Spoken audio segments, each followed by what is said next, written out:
to great classics from Rick James and Prince. And we are back. So happy October 1st, everyone.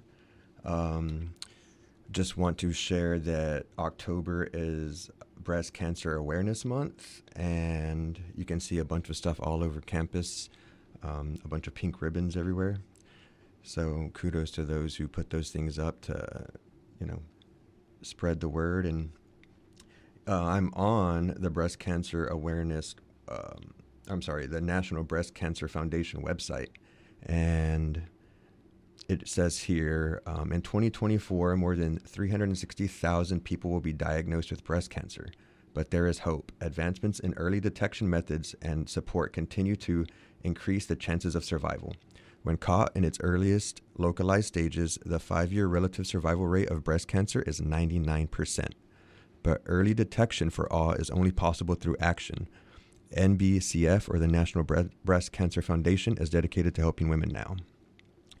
So, of course, for any cancer, early detection is critical to survival. So, when something doesn't feel right, regardless of your age, you should always check in with your doctor and tell them how you feel, and push back if you need to, because I've had friends who had their own concerns and were told that they were too young to have the illness or whatever the case is. And so, just always be vigilant and take care of yourself. So some other things from the website I wanted to share is some other statistics. Let's see what else they got here.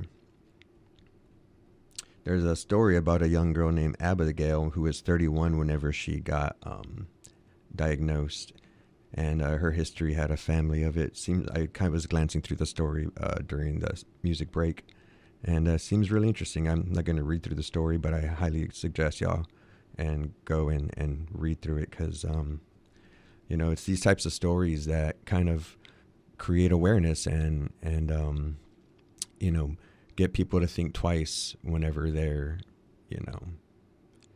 maybe struggling about what they may be feeling. And, obviously going to the doctor for a potential, lump anywhere is a scary thing. And so, it's better to catch it early than not. So get out there. And I know it can be, I've had these conversations with people before, and of course, talking about health can be a scary thing, right? Because if you don't catch things soon enough, you can be in a really bad stage or state.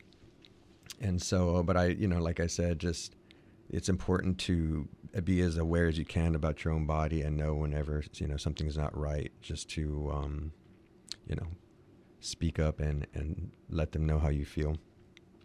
And so moving on to some other breast cancer facts. This is through the National Breast Cancer Foundation again. It says 1 in 8 women in the United States will be diagnosed with breast cancer in her lifetime. In 2024, an estimated 310,720 women and 2,800 men will be diagnosed with invasive breast cancer. Chances are at least one person who has been personally affected by breast cancer. I already read that bit of it. Advances in early detection and treatment methods have significantly increased breast cancer survival rates in recent years, and there are currently over 4 million breast cancer survivors in the United States. And finally, some last facts about it globally. Breast cancer caused 670,000 deaths globally in 2022. This is from the World Health Organization. Roughly half of all breast cancers occur in women with no specific risk factors other than sex and age. Breast cancer was the most common cancer in women in 157 countries out of 185 in 2022. Breast cancer occurs in every country in the world. Approximately 0.5 to 1% of breast cancers occur in men, which is, interesting to learn about, because I've heard about it before. I just didn't know the percentages behind it. So men and women, be sure to, any lumps, be sure to, don't, don't ignore it. Don't put it off. Go get it checked out. And so here are some signs and symptoms from the World Health Organization. Most people will not experience any symptoms when the cancer is still early, hence the importance of early detection. Breast cancer can have combinations of symptoms, especially when it is more advanced. Symptoms of breast cancer can include a breast lump or thickening, often without pain, changes in size, shape, or appearance of the breast, dimpling, redness, pitting, or other changes in the skin, change in nipple appearance or the skin surrounding the nipple, areola, abnormal or bloody fluid from the nipple. People with an abnormal breast lump should seek medical care even if the lump does not hurt. Most breast lumps are not cancer. Breast lumps that are cancerous are more likely to be successfully treated when they are small and have not spread to nearby lymph nodes. So the treatment depends on the stage, and so important to go get checked out. And my hope is after my show today, because things have been a bit busy, I don't have a guest, and just to talk about that for a second. So we had one of, I've mentioned it before, I work at UT RGV, and I'm also a PhD student in the human genetics program. And so at work, one of my coworkers, he just graduated with his master's degree a couple months ago, and he got another job. So, with us being shorthanded one person, the team was already small enough as it is. And, with him leaving about a week or two ago, I've been extra busy, just trying to help pick up the slack in terms of, being short a person. And I just want to say congrats, Alejandro. I hope you're enjoying your new job, and we miss you, man. And so with that, going to take another music break. So enjoy. And we're back. So like I was saying before the music break, I've been a bit busy with my coworker, moving on and, moving on in his career. And so, I don't have a guest today, but my goal for this month is to get a breast cancer survivor to come on and tell their story, and also a breast cancer researcher or, a medical doctor that, works closely in that field, or, I'm going to do my best to reach out to the various departments and see who I can get on for next week's show.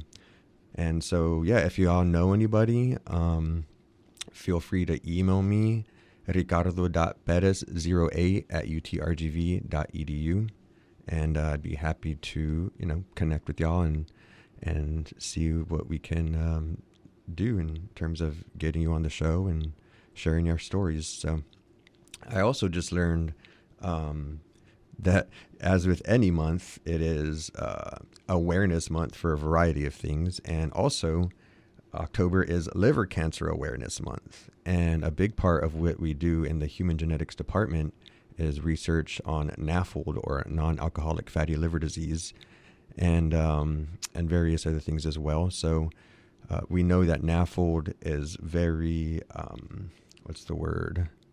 pervasive? I don't know if that's the word I want to use, but there's a lot of NAFLD and fatty liver in the valley. And so, as with anything, any sickness, your genetics play a role, but the environment also plays a huge role. And it's and also it's Healthy Lung Month, and that kind of goes hand in hand in terms of illness, right? So breathing clean air is important to not get sick. And so the air quality has been a little bit bad lately. I highly recommend y'all download the Air IQ app. It's called Air Visual, and it's a really handy app, so that way you can see what the air quality in your area is like, because it's really not good to, I know there's a lot of people who like to be outdoors, especially now that it's cooling down more. But whenever we have really bad air quality, it's, if you want to go for a jog or a run, you might be doing more harm than good, pumping your lungs full of that terrible air. So just keep that in mind, that when the air quality is bad, maybe, hit the gym and the treadmill, or do some kind of indoor exercise or activity. And of course, people who are sensitive, you've got to be aware. So just a whole variety of things that are going on this month, and the liver cancer hepatitis B Foundation has a media toolkit that you can download. So that way, if you want to share whether your department's these media kits, they have it available to you. So some just other quick statistics about liver cancer. Here in the U.S., about 41, this comes from the American Cancer Society. So about 41,630 new cases, 28,000 in men and 13,630 in women will be diagnosed. About 29,840 people, 19,120 men, and 10,720 women will die of these cancers. Liver cancer incidence rates have more than tripled since 1980, while the death rates have more than doubled during this time. So this is why it's kind of important for, in terms of research, right? What we do in our department is we're investigating the various, effects the environment can play in terms of disease, disease outcomes and disease, formation. So it's just really interesting things that we get to see in terms of, our classes and what we're learning. And so I had never even heard about NAFLD, or like I said, non-alcoholic fatty liver disease. So a lot of fatty liver comes from the consumption of alcohol, but there are cases where it occurs through, through just other environmental or genetic factors. And so a big part of it, we think, could be my classmate, Marco Arriaga. He was my guest last week.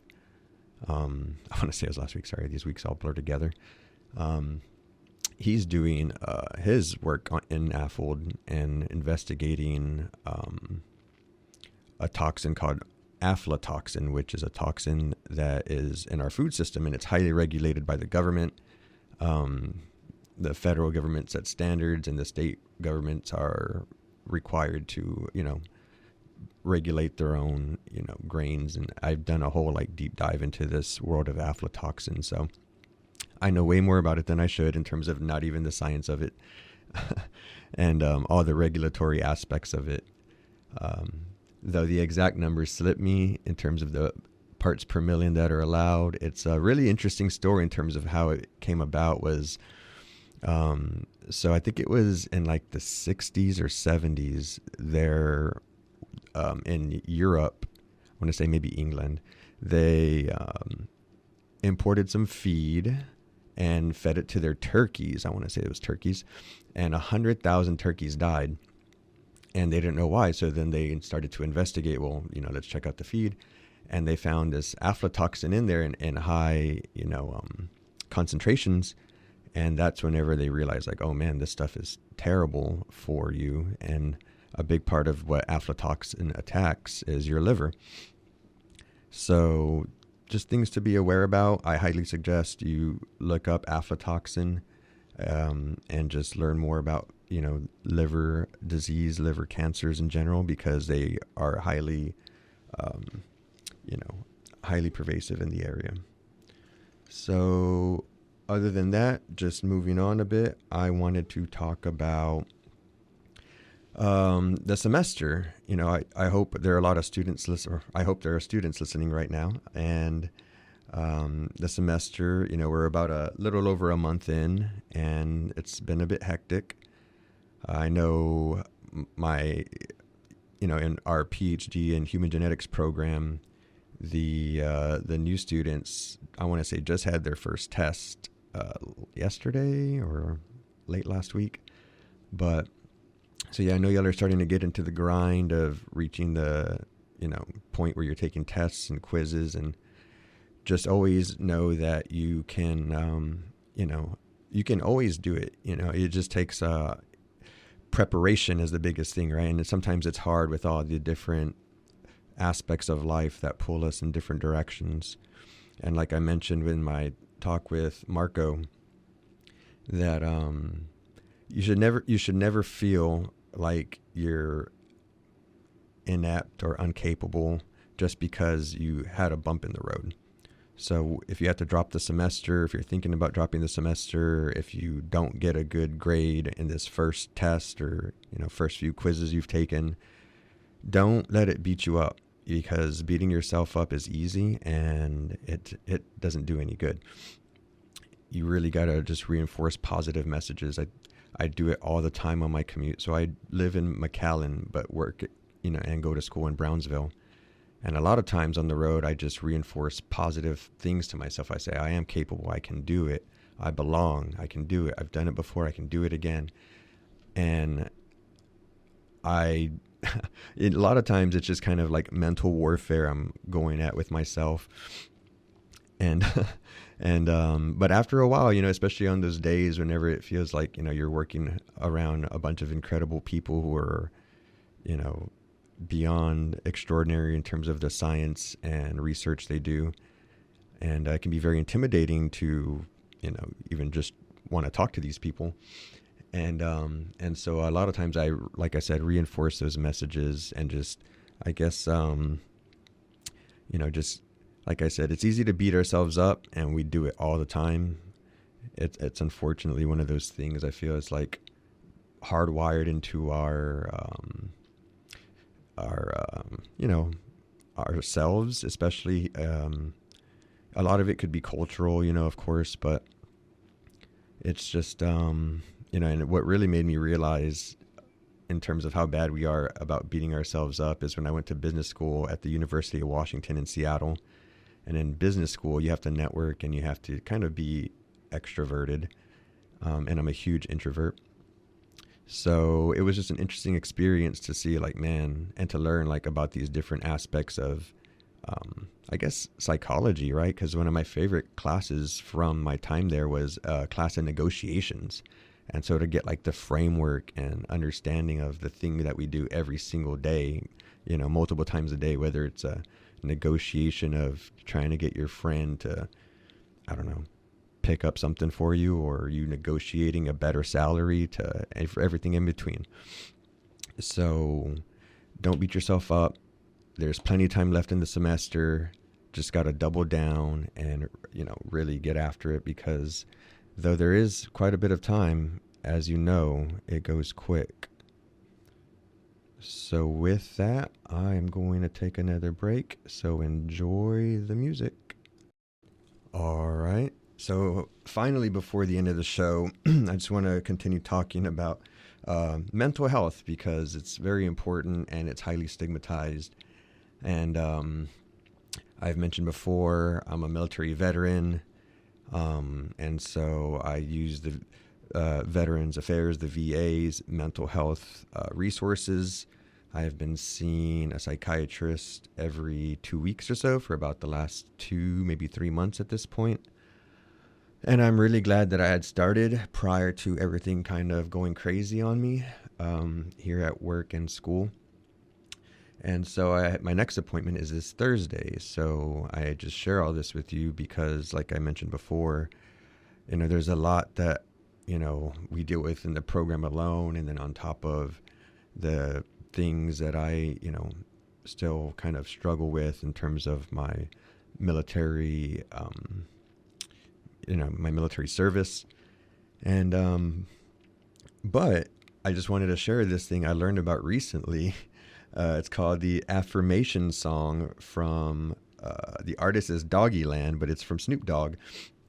And so I think it's the most amazing thing ever, because this is literally what I was just talking about in terms of what I do when I'm driving, and I might just start playing the song. I feel like he needs to make an adult version. And I don't, maybe I can try to find people at RGV Radio to help me get the song, and so that way I can play it next time. But I'm going to read a little bit of the lyrics from the beginning of the song. So it says, affirmations are positive statements that help us to challenge and overcome. When you're not feeling good and have negative thoughts, so repeat after me, come on everyone. There is no one better to beat than myself, and then it repeats. Today is going to be an amazing day. And then it repeats. My feelings matter. My feelings matter. I get better every single day. I choose to feel happy. My family loves me so much. And all this repeats. I care about others. I learn from my mistakes. Affirmations are fun and cool. They help us heal and they help us grow. If you love to learn and want to keep feeling good, let's say some more. Follow me. Let's go.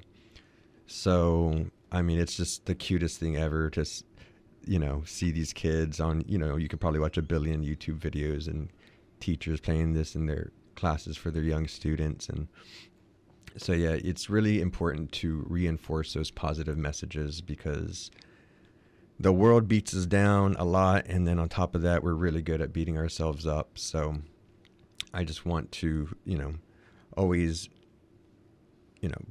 put out during the show, if I can anyway, anything that I can, share with you in terms of news or tips and for me personally, what I do whenever things feel like they're starting to fall apart a bit, I just start to take deep breaths. That was kind of my go-to, I guess, technique that I've learned a couple of things, but just controlling your breathing, right? Because whenever you start to get worked up, you take shallow breaths and everything kind of starts to spiral out of control. So taking those deep breaths, conscious deep breaths, are really important to help you kind of remain level and not, do anything too drastic, because it's very easy to snap. And especially with these days and all the chaos in terms of everything online and going on in the world, right? The world is pretty chaotic with all the, bombings and, insanity. So with that, everyone, I hope y'all are doing well. I hope y'all are kicking butt this semester. And I hope that you all have a great start to this October. And until next time, everyone, DJ Galicia Kid, always here to tell you to stay healthy and let's thrive together.